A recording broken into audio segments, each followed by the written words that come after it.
nuevamente. Agradecemos a Dios por cada oportunidad que nos brinda de poder predicar su santa y bendita palabra. Nos ubicamos hoy, esta tarde, en Mateo, el capítulo 12. Vamos a iniciar el capítulo 12. Estoy seguro que cuando terminemos este capítulo 12 y retomemos las parábolas del reino, todavía usted va a tener una mayor comprensión de la importancia de estas parábolas. Y vamos a estar leyendo en Mateo capítulo 12, iniciando en el versículo 1, y vamos a leer hasta el versículo 14. Lea así la palabra del Señor y luego oramos. Leemos en el nombre del Trino Dios, Dios Padre, Dios Hijo y Dios amado Espíritu Santo. En aquel tiempo iba Jesús por los sembrados en un día de reposo, y sus discípulos tuvieron hambre y comenzaron a arrancar espigas y a comer. Viéndolo, los fariseos le dijeron: he aquí tus discípulos hacen lo que no es lícito hacer en el día de reposo. Pero él les dijo: ¿no habéis leído lo que hizo David cuando él y los que con él estaban tuvieron hambre? ¿Cómo entró en la casa de Dios y comió los panes de la proposición, que no les era lícito comer ni a él ni a los que con él estaban, sino solamente a los sacerdotes? ¿O no habéis leído en la ley cómo en el día de reposo los sacerdotes en el templo profanan el día de reposo y son sin culpa? Pues os digo que uno mayor que el templo está aquí. Y si supiesen qué significa misericordia quiero y no sacrificio, no condenaríais a los inocentes, porque el Hijo del Hombre es Señor del día de reposo. Pasando de allí, vino a la sinagoga de ellos, y aquí que había uno que tenía seca una mano. Y preguntaron a Jesús para poder acusarle: ¿es lícito sanar en el día de reposo? Él les dijo: ¿qué hombre habrá de vosotros que tenga una oveja, y si ésta cayere en un hoyo en día de reposo, no le eche mano y la levante? Pues, ¿cuánto más vale un hombre que una oveja? Por consiguiente, es lícito hacer el bien en los días de reposo. Entonces dijo aquel hombre: extiende tu mano. Y él la extendió, y le fue restaurada sana como la otra. Y salidos los fariseos, tuvieron consejo contra Jesús para destruirle. Amado Dios y Padre eterno, te alabamos y te damos gracias. Hemos leído tu santa y bendita palabra, tu consejo eterno, tu voluntad. Con humildad nos acercamos a ti, oh Dios, pues necesitamos de ti. Necesitamos tu gracia, no solamente porque ella realmente expone nuestra culpabilidad, nuestra incapacidad todavía de conformarnos a aquella altura y medida, a aquella plenitud de aquel que todo lo llena, a la imagen de Cristo, sino también porque nuestras mentes finitas no pueden realmente discernir lo que es de naturaleza espiritual. Por lo tanto, con humildad nos acercamos, Señor, pidiendo que tu amado Espíritu Santo nos guíe, nos ilumine, nos guíe a toda verdad, a toda justicia, que podamos comprender tu palabra, no solamente vernos en un espejo, contemplarnos, sino por tu gracia también poder obedecer y llevar a cabo aquello a lo cual somos expuestos, somos llamados. Te damos gracias por tu pueblo en esta hora y agradecemos, Padre Santo, por cada iglesia, por cada ministerio que lleva a cabo tu obra, por tu santo evangelio, porque sigue siendo poder de Dios para salvación a todo aquel que cree. Damos gracias en Jesucristo, nombre sobre todo nombre, el único y suficiente mediador entre Dios y los hombres, el único camino, la única verdad. Él es solo la vida, y te damos gracias, porque si hemos podido contemplar y caminar en ese camino es por gracia. Si hemos podido recibir tu verdad es porque tú has abierto los ojos de nuestro entendimiento, dándonos un nuevo corazón. Y te damos gracias por ese regalo maravilloso y merecido, porque siendo culpables merecíamos la muerte de la vida eterna.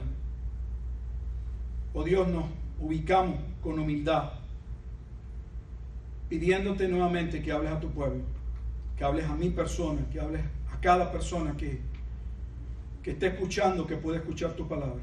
En Cristo Jesús oramos y damos gracias. Amén y amén.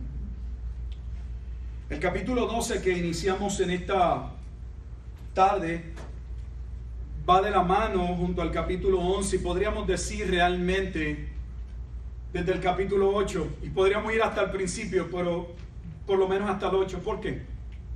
Porque desde el capítulo 8, luego de concluir el famoso sermón de la montaña en el capítulo 7, y la audiencia a quedarse impactada con la manera en que Jesús enseñaba su autoridad con relación a cómo exponía e interpretaba las Escrituras, Mateo pasa entonces en el capítulo 8 en adelante a mostrar que no solamente Jesús tenía autoridad y evidenciaba esa autoridad al discernir correctamente y exponer con rectitud la palabra de Dios, sino que también las señales que habían sido anunciadas que llevaría a cabo el Mesías eran evidenciadas en la vida de Jesucristo.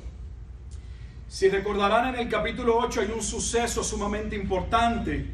Quisiera que diéramos un breve recorrido para que cobre con más fuerza esta porción del capítulo 12.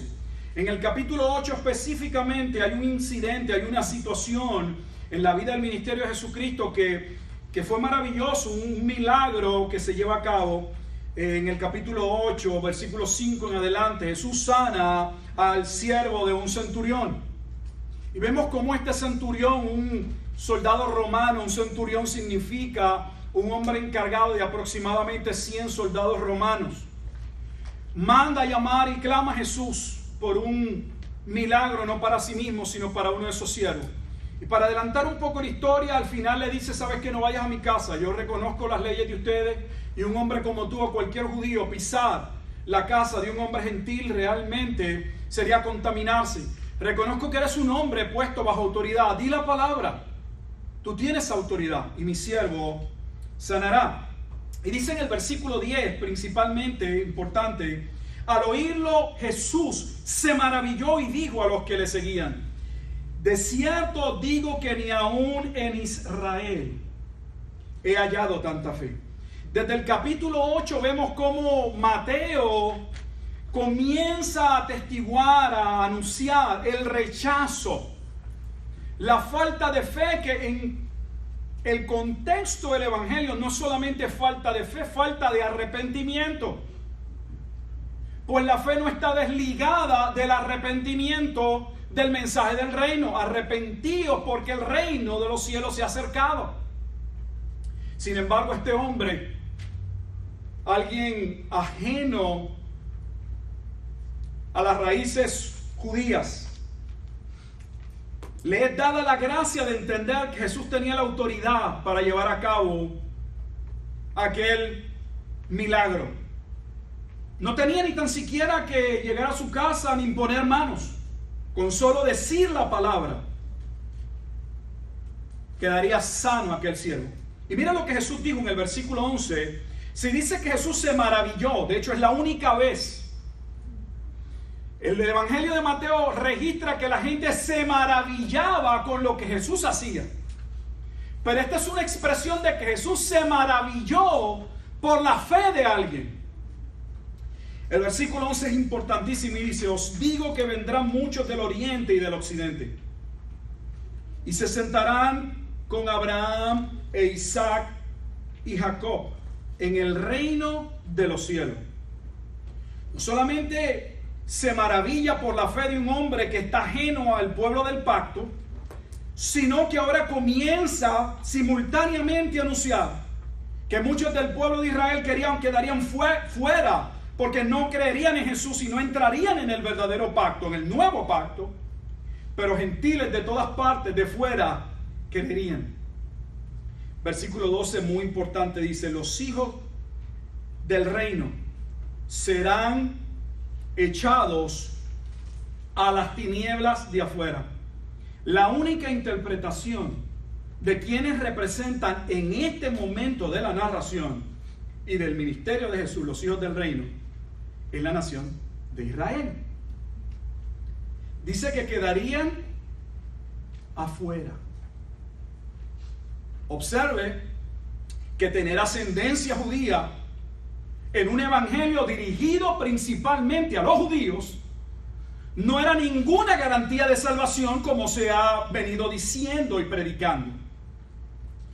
Y esto no es nuevo, pues Juan el Bautista, si recordarán, comienza predicando en el capítulo 3 de Mateo y llamando no a los gentiles, a los judíos al arrepentimiento y a la fe.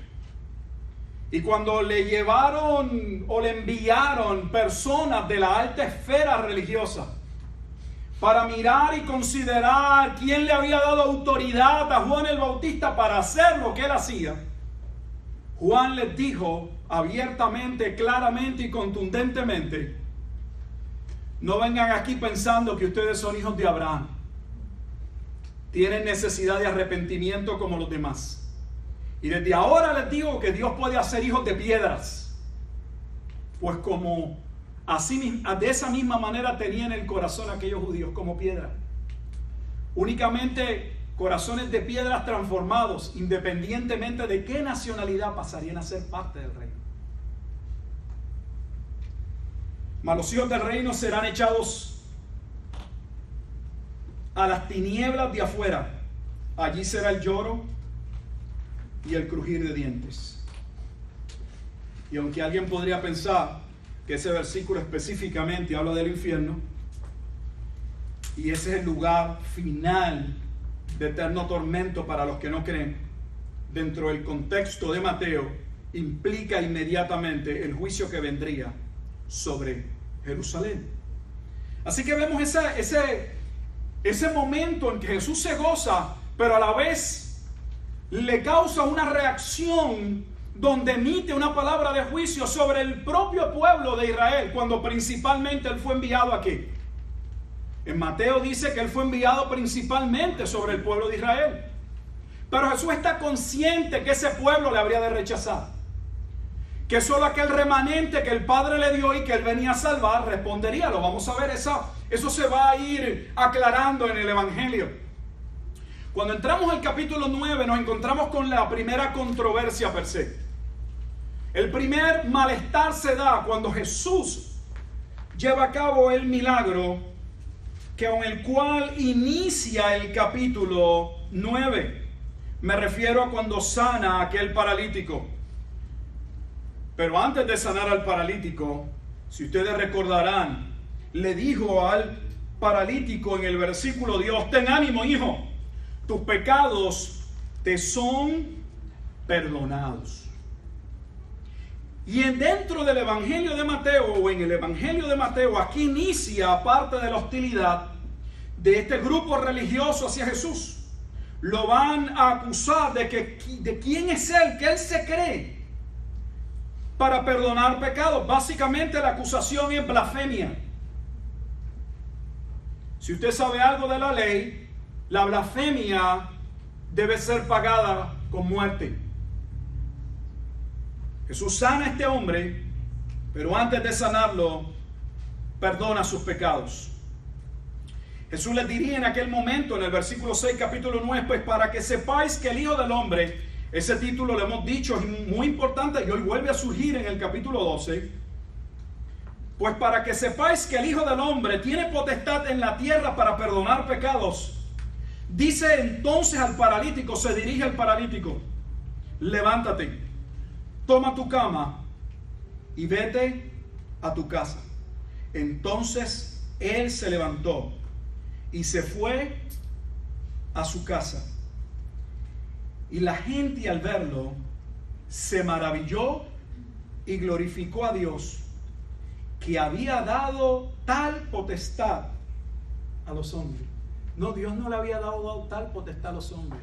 Tal potestad le había dado al Hijo del Hombre. Vaya viendo lo que la Escritura afirma sobre la persona de Jesús y lo que ellos pensaban, creían, entendían, les habían dicho sobre quién era el Mesías. Nuestra teología tiene que ser una teología escritural bíblica. El problema de los líderes religiosos es que sus pensamientos eran conducidos por las interpretaciones de personas que ellos creían eran sabios. Nosotros no estamos muy distantes en nuestro tiempo de esa realidad.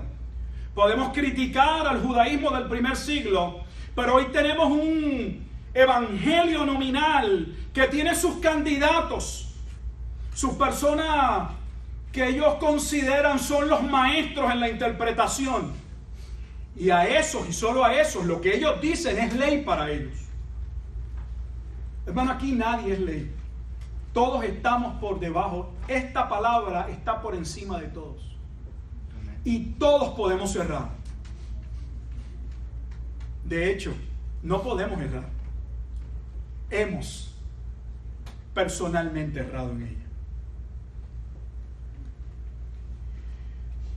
Cuando entramos al capítulo 10, Jesús, ya expusimos ese capítulo, envía a sus discípulos principalmente ¿a quiénes? Al territorio donde estaban los judíos. Y claramente les dijo a sus discípulos que serían perseguidos, que no serían bien recibidos. Lo que era una contradicción, pues el pueblo esperaba al Mesías y el establecimiento del reino.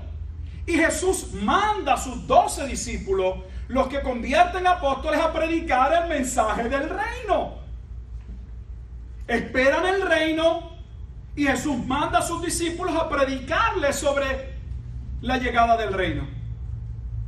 Y les anuncia el reino que ustedes le van a predicar y el reino que ellos esperan y anhelan son dos reinos diferentes.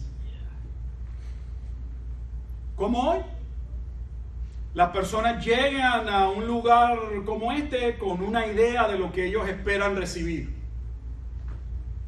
de lo que ellos necesitan escuchar, de lo que Dios debe proveerles. No necesariamente llegan con un corazón humilde, esperando que Dios los confronte, que nos confronte, que sacudan nuestros pensamientos, que nuestras mentes puedan ser realmente renovadas por medio de la Escritura. Jesús les dijo que aquella persecución comenzaría tan rápido como en sus propias casas. Les dijo en el versículo 34, no penséis que he venido para traer paz a la tierra, no he venido para traer paz sino espada. Porque he venido para poner en disensión al hombre contra su padre, a la hija contra su madre y a la nuera contra su suegra. Si usted tiene problemas en su familia, deberías esperarlos. Si estás viviendo el evangelio, deberías esperarlos. Usted podría tener problemas comenzando en su casa por usted ser un arrogante, por usted pensar que usted está por encima de los demás. Pero de eso no es principalmente lo que está hablando la Escritura. Está hablando de que aún el creyente, siendo oveja y manteniendo su humildad porque su posición está en Cristo, vivir a Cristo, testificar de Cristo, obedecer a Cristo, va a causar un choque dentro del hogar. Son nuevamente reinos o expectativas de la vida diametralmente opuestas.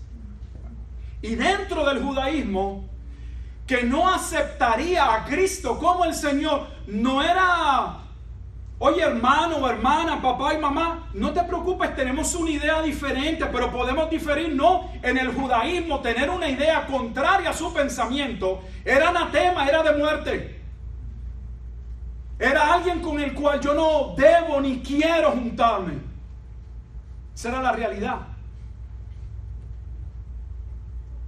Iniciamos el capítulo 11 y nos encontramos con un Juan el Bautista que, siendo ese hombre testificado en Isaías, en Malaquías, que prepararía el camino para el Señor, que anunciaría además la llegada del Mesías, pues la llegada de el Elías que habría de venir y de Jesucristo se darían en el mismo tiempo o marco de tiempo. Inicia el capítulo 11 con dudas que tenían cierto fundamento de Juan el Bautista sobre el establecimiento del reino de parte de Jesús. Y vimos cómo Jesús no utilizaría la duda de Juan el Bautista para condenarlo, sino para afirmarlo en la fe y decirle: ¿sabes qué? Se está llevando a cabo el programa, pero el programa no es tal vez como tú lo has entendido. Vimos cómo Jesús entonces en ese capítulo testifica no sobre lo que los discípulos hallaron mientras predicaban, como fueron enviados en el capítulo 10, sino Jesús testifica sobre lo que él mismo vio, lo que él percibió, la realidad que vivía el pueblo al cual él le predicaba. Dice que estaban completamente duros. Hizo señalamientos sobre aquellos lugares y ciudades que él presencialmente les había predicado el evangelio, y ellos habían preferido no escucharle. Les dijo que el juicio de Dios sería más severo contra esas ciudades. Cuando vamos a terminar ese capítulo 11, no nos encontramos con un Jesús frustrado porque el evangelio no tiene la apertura o la respuesta que él esperaba. Todo lo contrario.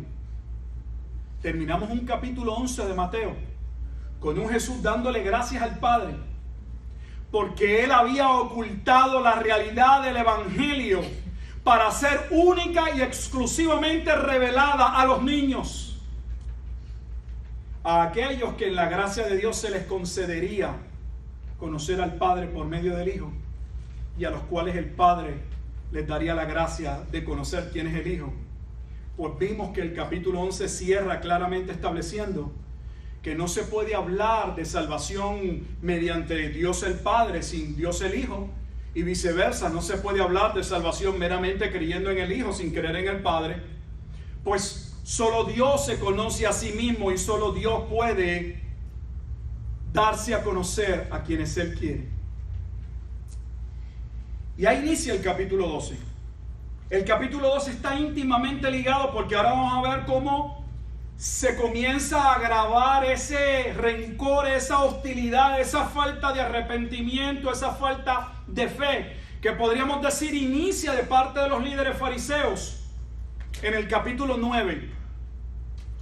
Comenzó con una acusación que, aunque la Escritura dice que Jesús claramente la conoce, no fue una manifestación pública inmediatamente, sino que Jesús conoció lo que había en sus corazones cuando Él le dijo al hombre: tus pecados te son perdonados. Dice que ellos todavía abiertamente no habían hablado, pero emitieron juicio dentro de sí mismos y dijeron: ¿quién es este hombre para perdonar pecados? Ya no se quedan los pensamientos dentro del corazón de los fariseos. Ahora los fariseos abiertamente comienzan a criticar y a hacer señalamientos a los discípulos, pero los discípulos era solo la excusa para hacer señalamientos a Jesús. Y nos encontramos en esta narración que acabamos de leer con dos incidentes. Los podríamos ver separados, pero la razón por la que los pongo ambos a la vez es porque ambos, la controversia gira con relación a un día sagrado, el día de reposo.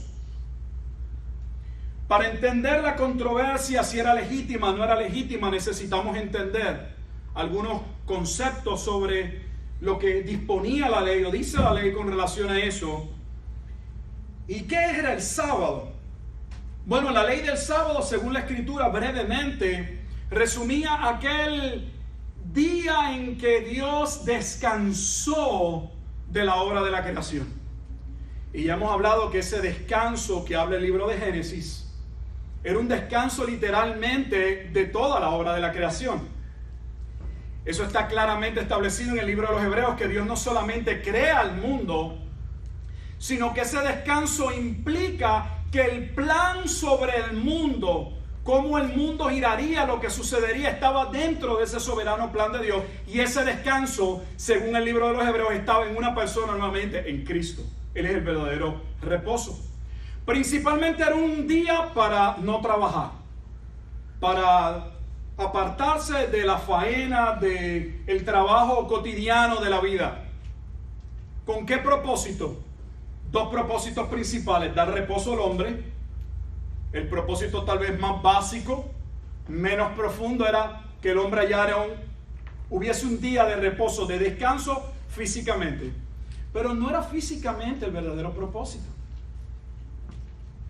Ese día hablaba del verdadero reposo que está en un descanso que posteriormente sería manifestado, y es el descanso del alma, el descanso de la paz del perdón, el descanso de la reconciliación. Este pasaje no está desligado de cómo cierra el capítulo 11. Cierra con Jesús diciendo: venid a mí todos los que estéis trabajados y cargados, y yo os haré descansar. Y nosotros podríamos mirar eso y solo considerarlo desde el punto de vista físico, del cansancio del trabajo, de los problemas de la vida cotidiana.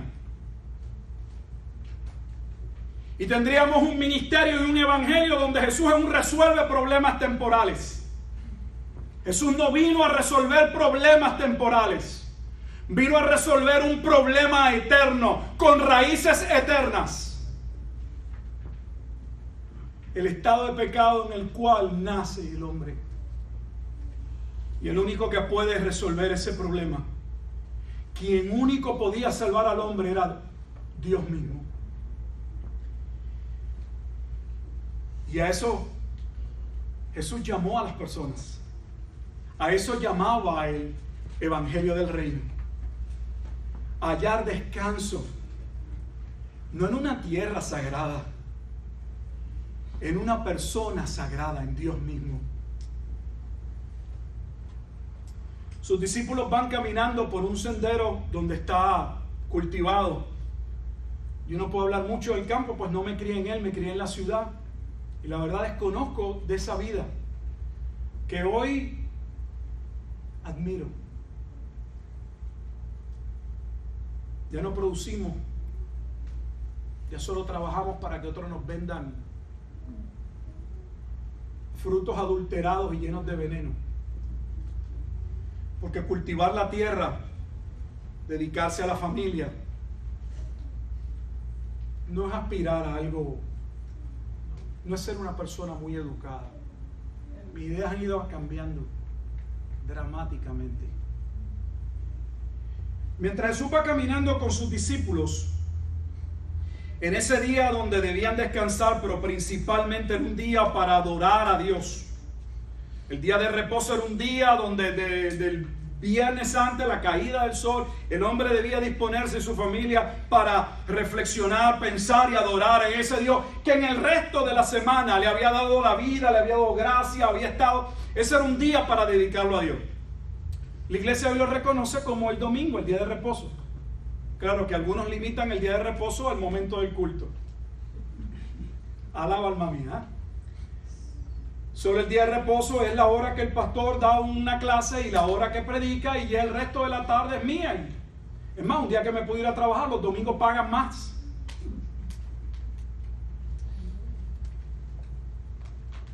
Cuidado. Yo no tengo que favorecerlo a usted, ni le predico para hacerlo sentir bien. Es mi llamado como pastor testificar la verdad. Y este es un día que es cierto que es un día como será el lunes.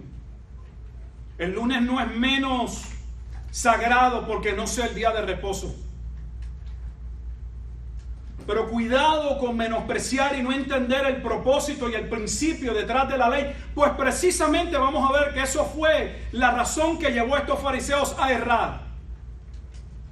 Veían los no, pero no podían discernir el propósito que daba base a la ley y que era mucho más amplio que la misma ley. Así que los discípulos, mientras van, comenzaron a comer con sus manos, arrancadas, espigas y a comer. Los fariseos lo observan, que la escritura no dice cómo se iban caminando por los campos, los fariseos lo vieron. Teorías conspirativas lo venían siguiendo.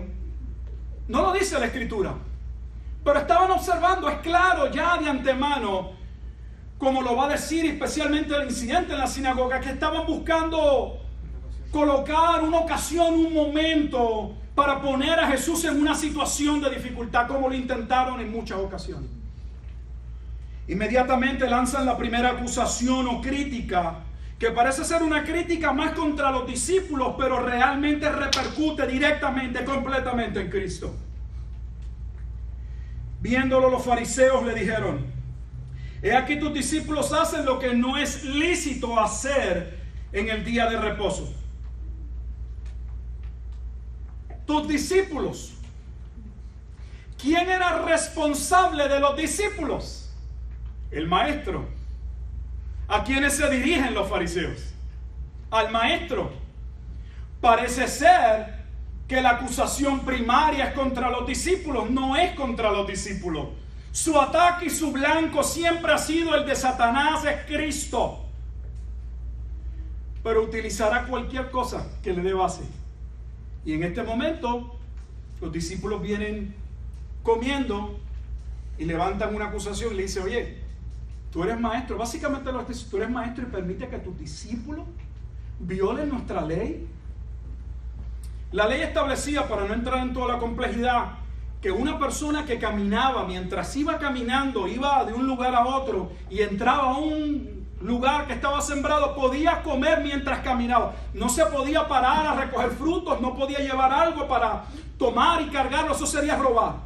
Pero la ley hacía espacio para que si alguien transitaba, si alguien iba de viaje y tenía hambre, era legal en toda la tierra de Israel que el que pasaba pudiese tomar un fruto. Por lo tanto, eso no podía constituir en algo ilícito, no permitido para los discípulos. Pero fue un sábado, ahí está el problema. Están trabajando. Porque el estirar la mano debía ser entonces un trabajo. Hay unos libros que no se consideraron dentro del Nuevo Testamento que se llaman libros apócrifos. La palabra apócrifo significa que tienen falsos escritores. Y me quiero dirigir específicamente a un libro que puede arrojarnos luz y tiene más detalles de cuál era el pensamiento posiblemente del judaísmo en el tiempo de Jesucristo. Este libro apócrifo se cree que fue escrito alrededor de el año 150, 200 años como más antes de Cristo. O sea que fue escrito dentro de lo que se llama el periodo de silencio, los 400 años entre Malaquías y el Nuevo Testamento. Me refiero al libro de los jubileos. Algunos de ustedes no lo conocen, tiene 50 capítulos y es un libro que se le atribuye a Moisés. ¿Cómo Moisés pudo escribir un libro 150 años antes de Cristo? Obviamente Moisés no era su autor, pero el capítulo 50 narra, y quiero leer para ustedes qué pensaban los judíos sobre este día, porque la escritura dice que el problema es que ellos habían hecho de la ley todo un sistema complejo. De hecho, tenían 613 mandatos que nadie se lo sabía, pero todo judío debía cumplirlos. Les cito del capítulo 50, es el último capítulo del libro de los jubileos. He aquí, te he escrito el mandamiento del Shabbat y todas las normas de sus leyes. Durante 6 días trabajarás, y el séptimo día, día de Shabbat del Señor nuestro Dios, no haréis ningún trabajo vosotros, ni vuestros hijos, siervos, siervas, y ninguno de vuestros animales, ni el extranjero que esté con vosotros. Observe ahora lo que dice. Muera el hombre que haga cualquier trabajo en él. El hombre que profane este día y el que yazga con mujer. O sea que si un hombre estaba con mujer un día del sábado, pena capital.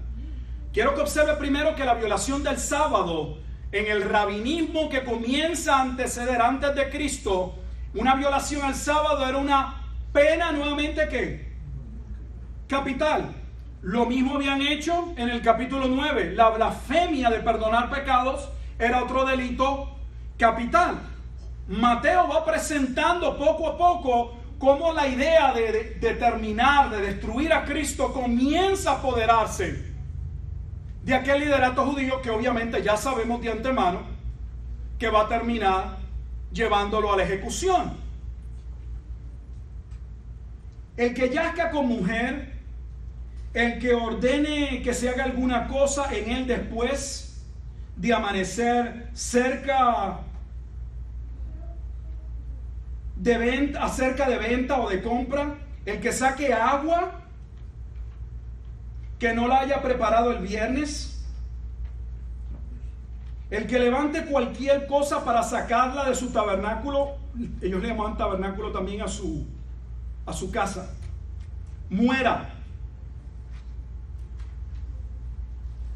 Solo esto puede hacerse, adelanto y cito, solo esto puede hacerse en Shabbat, en el templo del Señor nuestro Dios, como expiación por Israel, en ofrenda sepinterna, día a día, como recordatorio grato al Señor, que le será aceptado eternamente, día tras día, según fue ordenado. En otras palabras,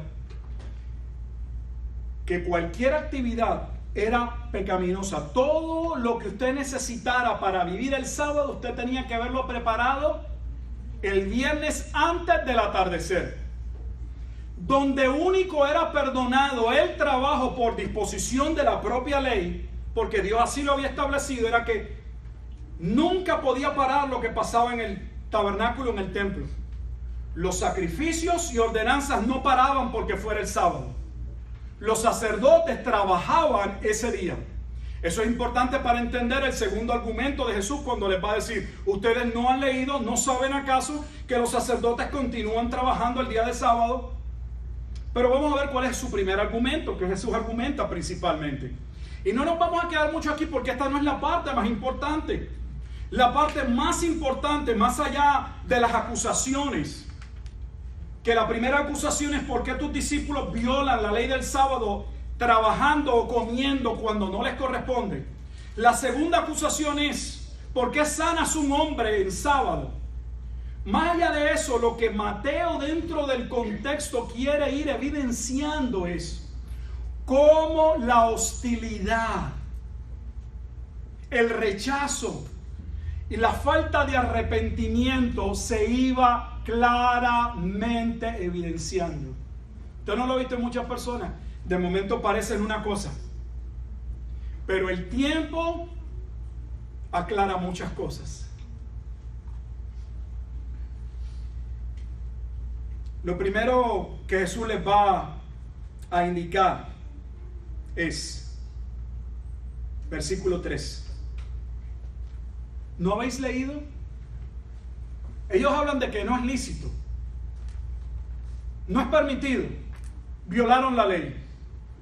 Y lo primero que Jesús dice es: ¿de acuerdo a quién? ¿De acuerdo a qué? Jesús no está evitando o está menospreciando, no está diciendo que la escritura es importante, sino la manera de interpretar la escritura. Antes de nosotros juzgar algo como válido o no válido, correcto o no correcto, deberíamos hacer una pregunta. Igual cuando escuchamos un sermón o a alguien: ¿de dónde sale lo que dice? ¿Cuál es el fundamento? ¿Está establecido bajo una correcta interpretación de la escritura? Pues el que alguien cite la escritura no significa que lo que está diciendo es una verdad. Eso es lo que Jesús le está diciendo.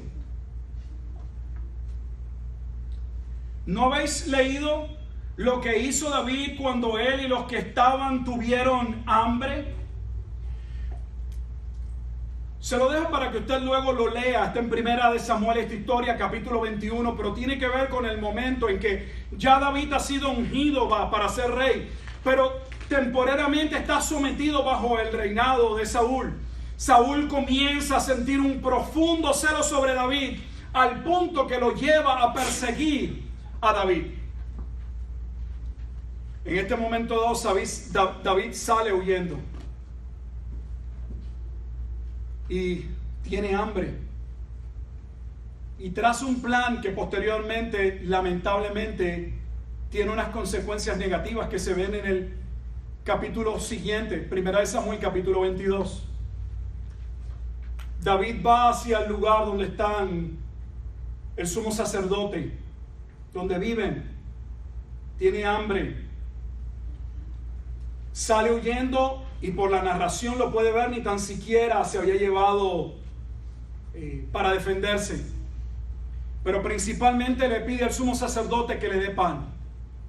El sumo sacerdote le va a decir: no tengo pan común, tengo los panes que se ponen dentro del templo, del tabernáculo.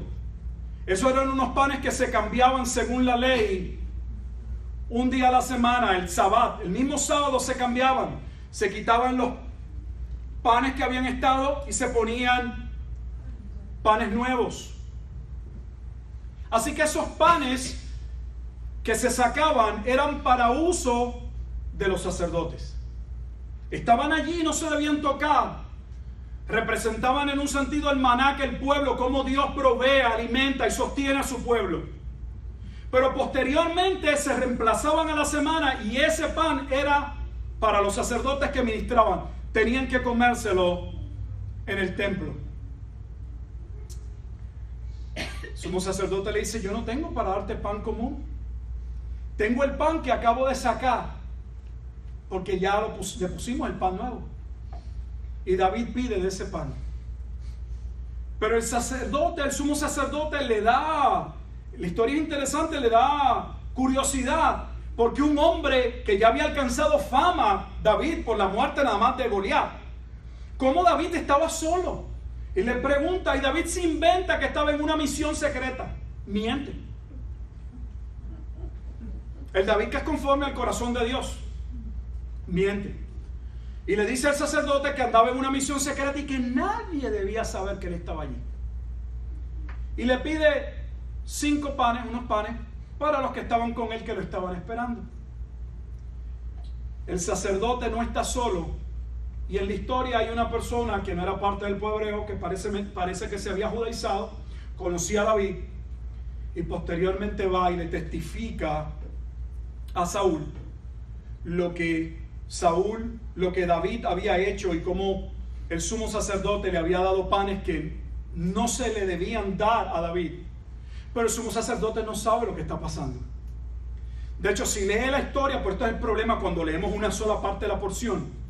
Cuando usted lee el capítulo 21 de 1 Samuel, usted diría: wow, qué sacerdote, que falta de respeto. La escritura dice que eso era solamente para él, y lo estamos reconociendo en el propio Jesús. Pero hay que ver todo el contexto. No sacaron los panes que ni los sacerdotes se los podían comer en ese tiempo. Ya esos panes habían cumplido el propósito, ya se podían comer por los sacerdotes. Pero el capítulo 22 de 1 Samuel nos dice que sí, el sumo sacerdote oró a Dios. Eso no está en nuestra lectura. Porque si no, Jesús estaría reconociendo que el sumo sacerdote había hecho algo que era ¿qué? Incorrecto. Pero Jesús está usando la historia para mostrar que el Antiguo Testamento tenía ¿qué? Una excepción. Una excepción. Siempre hay excepciones a la regla. Hay momentos, las leyes se constituyen pensando en X o Y situación, pero no pueden contemplar todos los escenarios. Y lo que Jesús le está diciendo: oye, ustedes que hablan de la ley, que se creen, que les gusta juzgar, ustedes no han visto que Dios mismo hizo una excepción con David cuando le permitió comer los panes que únicamente podían comer los sacerdotes. Pero tristemente hay gente que juzga, pero no sabe nada de la escritura, para hablar y decir que esto es o no es. Pero cuando les pregunte, dime la base bíblica, ¿cuál es tu fundamento? Y ese pasaje, ¿por qué lo interpretas? Para que usted vea lo importante de estudiar la Escritura, porque si usted lee esta porción, uno mismo podría decir, pero ¿qué argumento es que sus discípulos están siendo acusados por violar una ley? Que ya sabemos que sí se podía comer, lo que no podían era pararse allá a recoger frutos que no le correspondían. Pero ¿por qué Jesús usa un pasaje donde David come panes que la Escritura claramente dice en Levítico que solo podían comerlos los sacerdotes? Para eso tiene que ir a la historia y darse cuenta que Dios mismo hizo provisión para David en las circunstancias particulares en que se encontraba David. David no había hecho nada malo, pero Saúl le tenía ya odio porque escuchaba que el pueblo iba mostrando favor hacia David. Y Dios protege y suple para su siervo.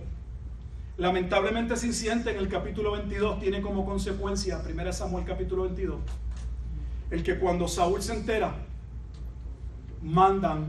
habían aproximadamente 85 sacerdotes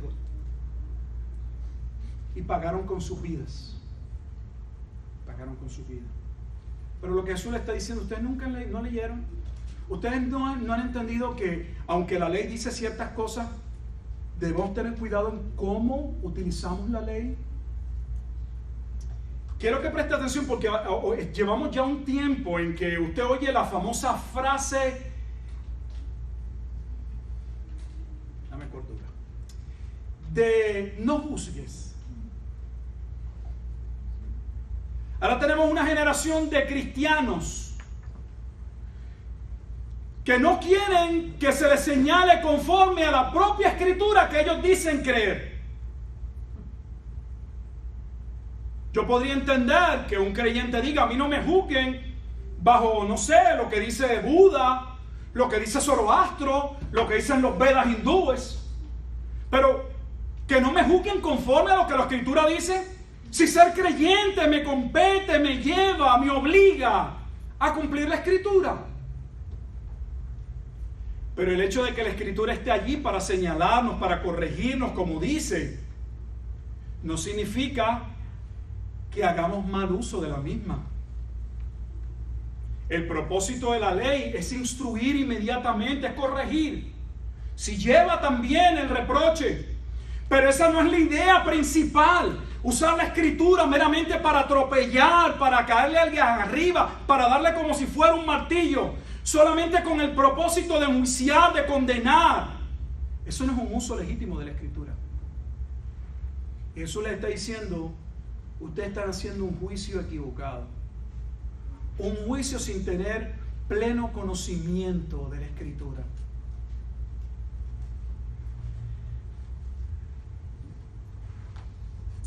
Les dice en el versículo 5, ¿no habéis leído en la ley cómo en el día de reposo los sacerdotes en el templo profanan el día de reposo y son sin culpa? Ahora les trae otra excepción. La primera excepción es la de David, que come de los panes de la proposición, que no podían comer sino los sacerdotes, y David no era sacerdote. Pero ahora les dice, les voy a dar un segundo ejemplo. Los sacerdotes trabajan el sábado y no violan la ley del sábado.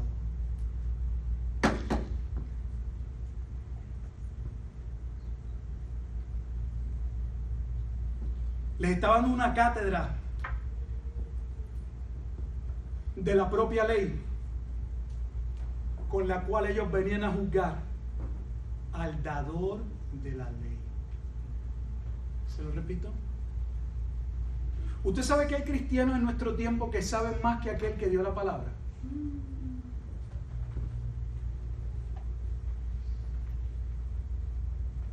Eso es un pecado atroz. Ahora tenemos una generación de cristianos o llamados cristianos que tergiversan liberalmente, claramente la Escritura. Porque la Escritura no dice lo que dice. Es lo que ellos quieren entender. ¿No fue precisamente esa la razón que llevó a los fariseos a hacer o emitir un juicio equivocado, aparentemente contra los discípulos, pero realmente contra Jesús? Jesús le da dos ejemplos para decirle, ustedes no tienen ni idea de la ley. Pero los remata con lo último, que obviamente eso les pasó como un avión a 100.000 millas por su cabeza. Les dijo, el Hijo del Hombre. Que el Hijo del Hombre en Daniel 7, 13, 14 es el Mesías. Jesús está diciendo que Él es el Mesías. Que Él es aquel que Daniel había hablado, que vendría a establecer el reino de Dios. Le dijo, el Hijo del Hombre es Señor del sábado.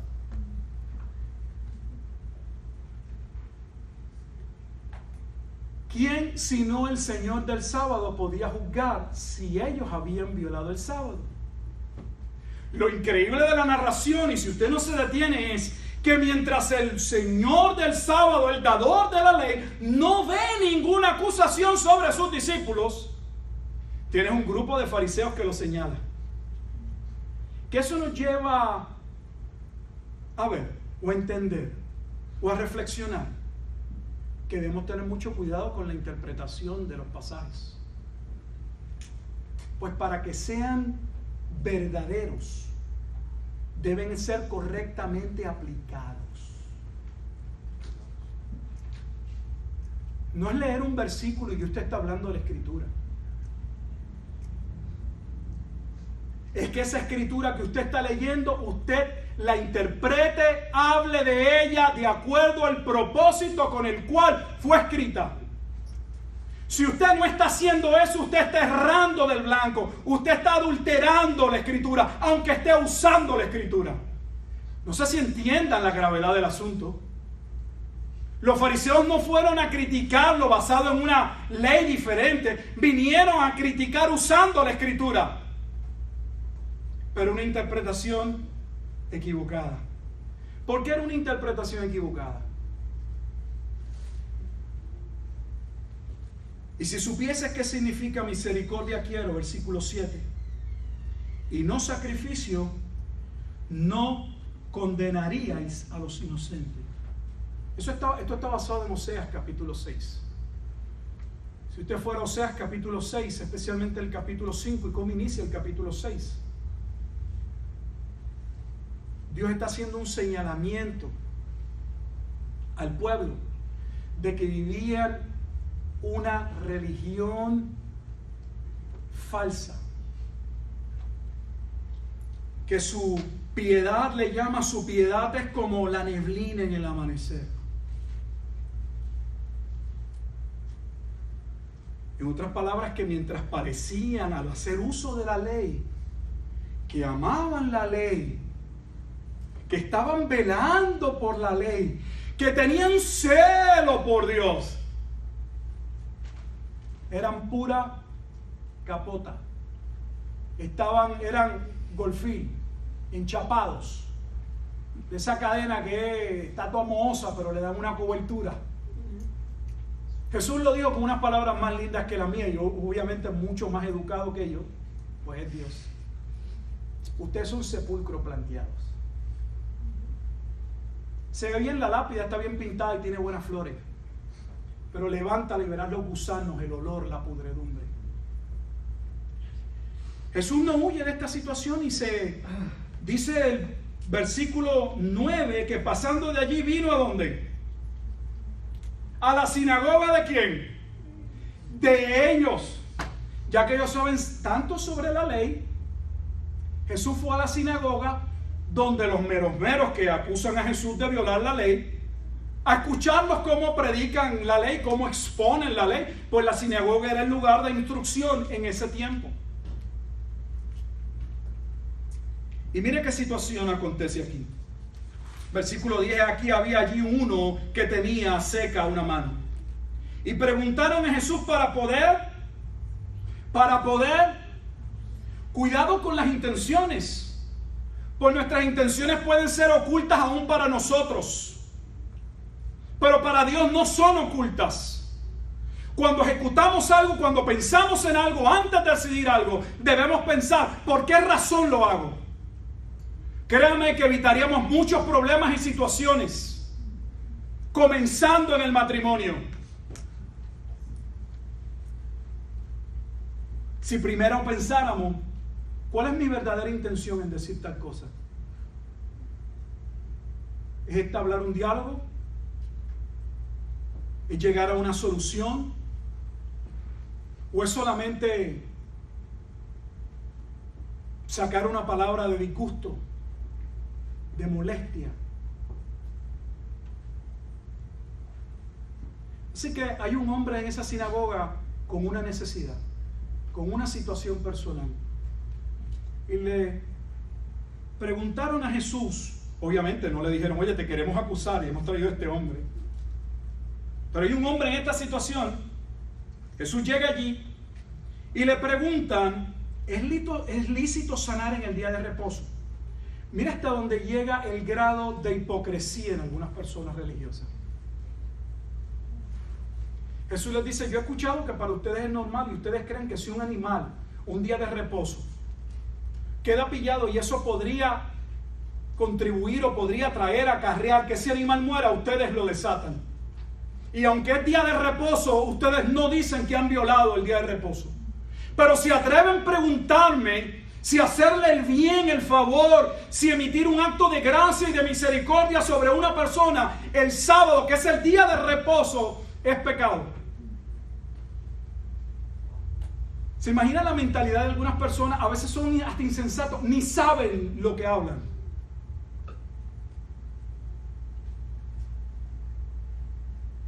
Jesús les dijo en el versículo 11, ¿qué hombre habrá de vosotros que tenga una oveja? Y si ésta cayera en un hoyo en día de reposo, no le eche mano y la levante. No le hizo la pregunta como una mera proposición, era lo que hacían.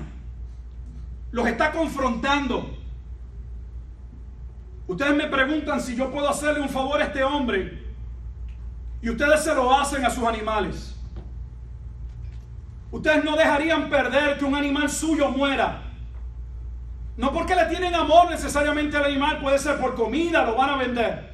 Pero me preguntan para acusarme si extender mi gracia y llevar a cabo un favor sobre este hombre por ser sábado violo la ley. Obviamente no habían entendido que el Hijo del Hombre es Señor del sábado.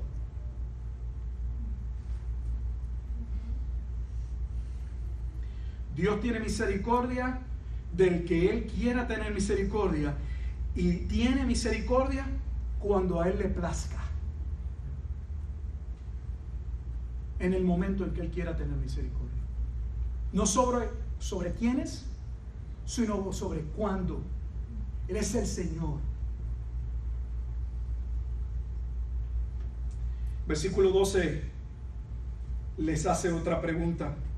¿Cuánto más vale un hombre que una oveja? Muchas veces nuestras críticas más duras no siempre son de acuerdo a la verdad o a la razón. A veces están minadas o recubiertas de odio y de rencor. Y también debemos tener cuidado con ello y pensar sobre eso. Que nuestro juicio sea un juicio basado realmente en criterios correctos. Y no un juicio meramente porque me cae mal la persona, porque no me gusta.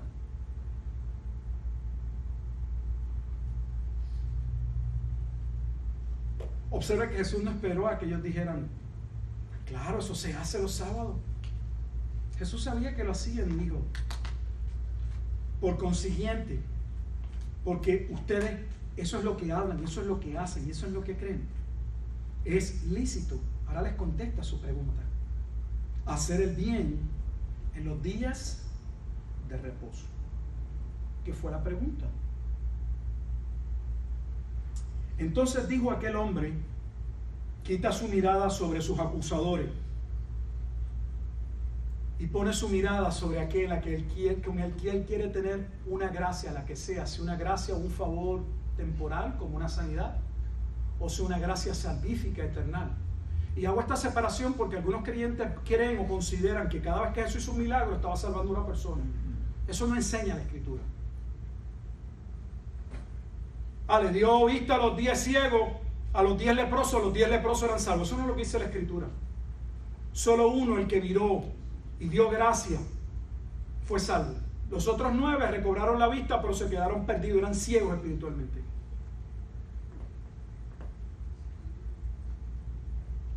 Por consiguiente es lícito hacer el bien en los días de reposo. Entonces dijo aquel hombre: extiende tu mano. Quiero que observe que cuando Jesús habla, como Él es Dios, como Él es Señor, lo que Dios dice, se hace. Jesús habló, ¿y qué sucedió? ¿No fue exactamente lo que encontramos en Mateo capítulo 8? Un centurión le dice a Jesús: habla la palabra. Tú eres un hombre sobre autoridad, puesto sobre autoridad. Di la palabra y mi siervo sanará. Y Jesús habla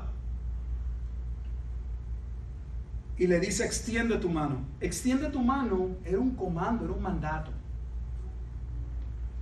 Cuando Dios da un mandato, esos mandatos, si son órdenes divinas, si vienen de Dios, es lo que quiero decir, se van a cumplir. No hay manera de que Dios decrete algo, establezca algo y no acontezca. Decir lo contrario es decir que hay circunstancias que pueden impedir que Dios lleve a cabo sus planes y sus propósitos. Y algunas personas ni cuenta se dan de lo que piensan cuando hablan. Y Él la extendió. Jesús dijo: extiende tu mano, y Él la extendió. Jesús dijo y sucedió. Jesús habló y se realizó.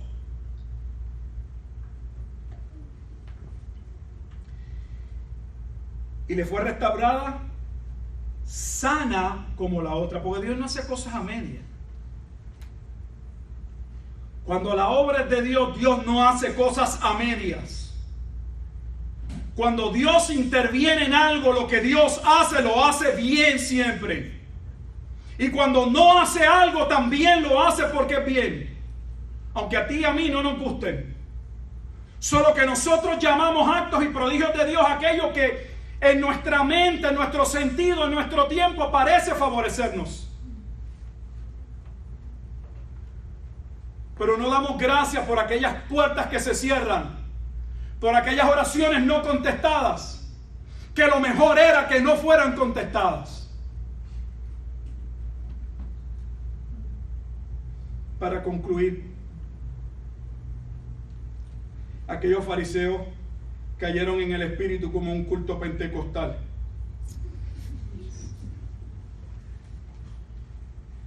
Vemos un paralelo a Hechos capítulo 3, el hombre cojo del templo de la Hermosa. No.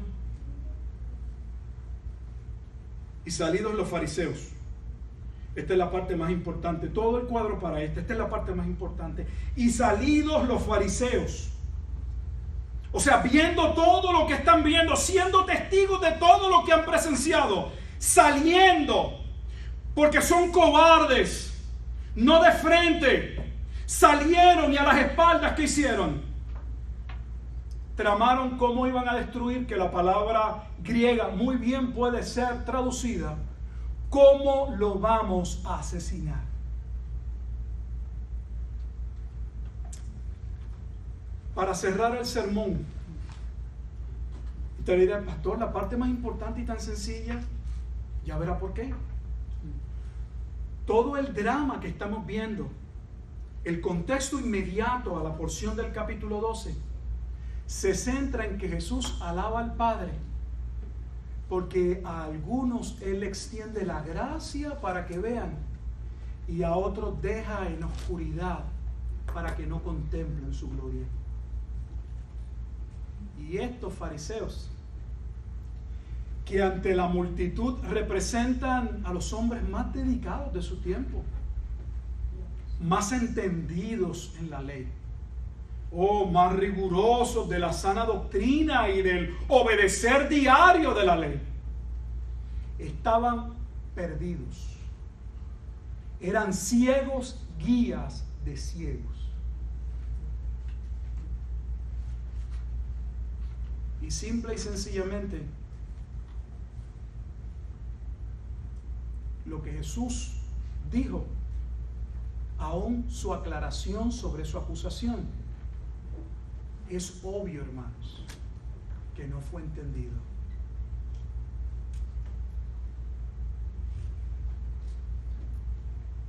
que el Evangelio causa dos reacciones: arrepentimiento y fe en los hijos de Dios, y rechazo y odio en los que no creen. Tal vez no nos lo digan de frente, pero solamente hay dos reacciones al Evangelio de Jesucristo: los que terminan amando a Cristo o aquellos que terminan odiándole. Y mi pregunta para ti, antes de concluir: ¿realmente amas a Cristo? En este punto claramente, y usted verá, este capítulo 12 es dramático, porque este capítulo 12 básicamente va a terminar ya al final, donde Jesús está enseñando y se acerca a María y sus hermanos y le dicen al maestro: maestro, perdona que te interrumpa, ahí está tu mamá, ahí están tus hermanos. Y Jesús va a mirar a sus discípulos y le va a decir a la multitud, y específicamente a aquellos que le dicen que tome un tiempo porque su madre está afuera y sus hermanos, y le va a decir: he ahí mi madre y mis hermanos, los que hacen la voluntad de mi Padre. No es, hermano, el que se congrega un día como hoy,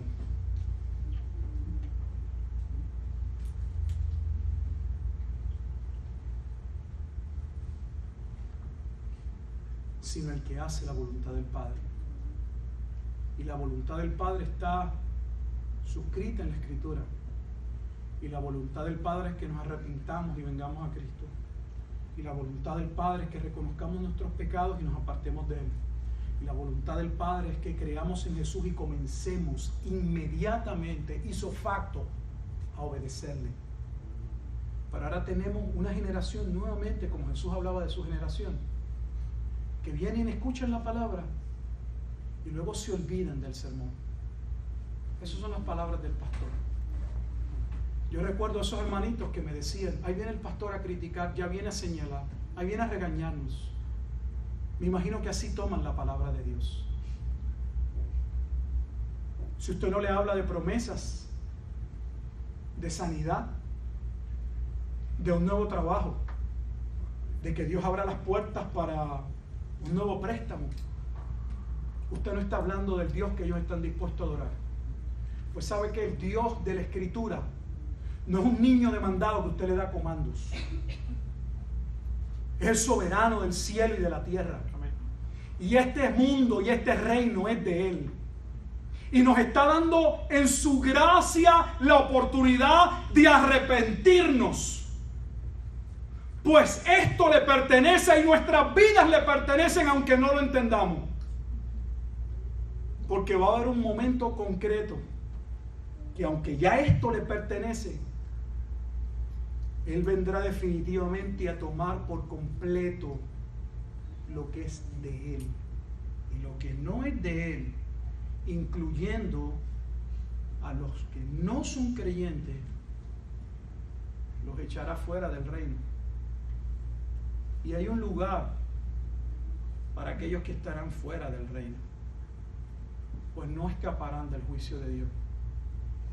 La muerte no provee escape a los que pecaron y murieron sin Cristo. Hay gente que dice: miren lo que hizo Hitler, mira las atrocidades que hizo, se murió y no pasó por los juicios de... Hermano, hay un día en que todos los hombres sin Cristo serán levantados entre los muertos. Se llama el juicio del gran trono blanco, y darán cuenta ante el Creador del cielo y de la tierra. Y no se tienen que acordar de las cosas hechas, pues dice que los libros serán abiertos y serán condenados y serán echados al mismo lugar de tormento en que fue colocado Satanás y los ángeles que con él se rebelaron. Dios tenga gracia y misericordia de nosotros y nos permita amar su palabra y usarla para el bien.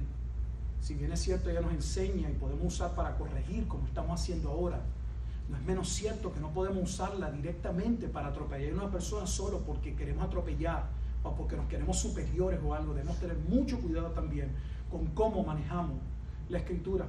Pues recuerda que con la misma vara o medida con que medimos, con esa misma regla grande, nos habrán de medir. Y es muy probable que no demos la medida.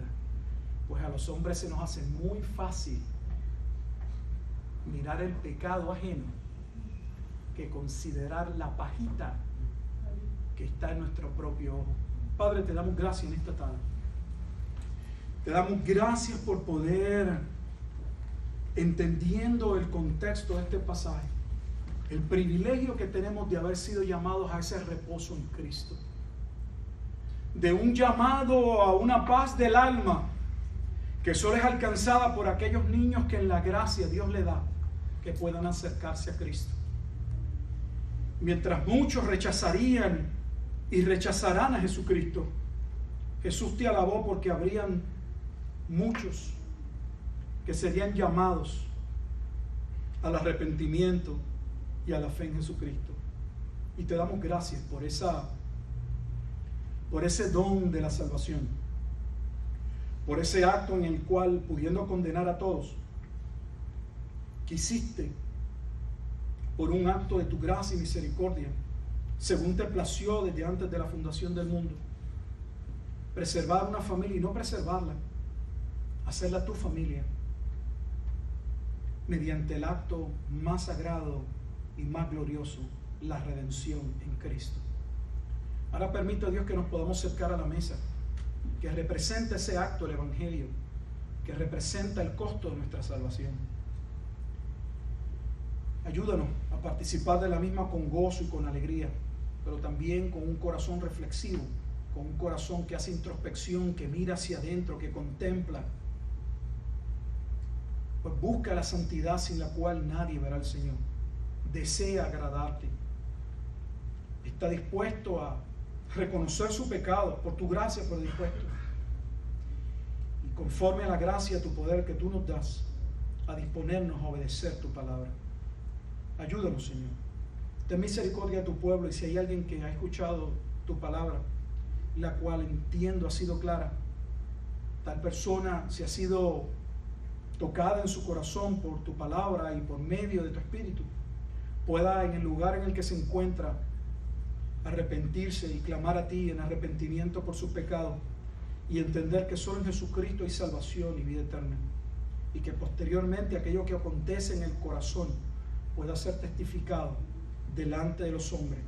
Pues tu palabra dice que aquellos que te negaran delante de los hombres también serían negados delante de ti, delante de tu Padre, pero aquellos que te reconocieran también en tu gracia delante de los hombres serían reconocidos por ti en ese día glorioso y establecimiento de tu reino.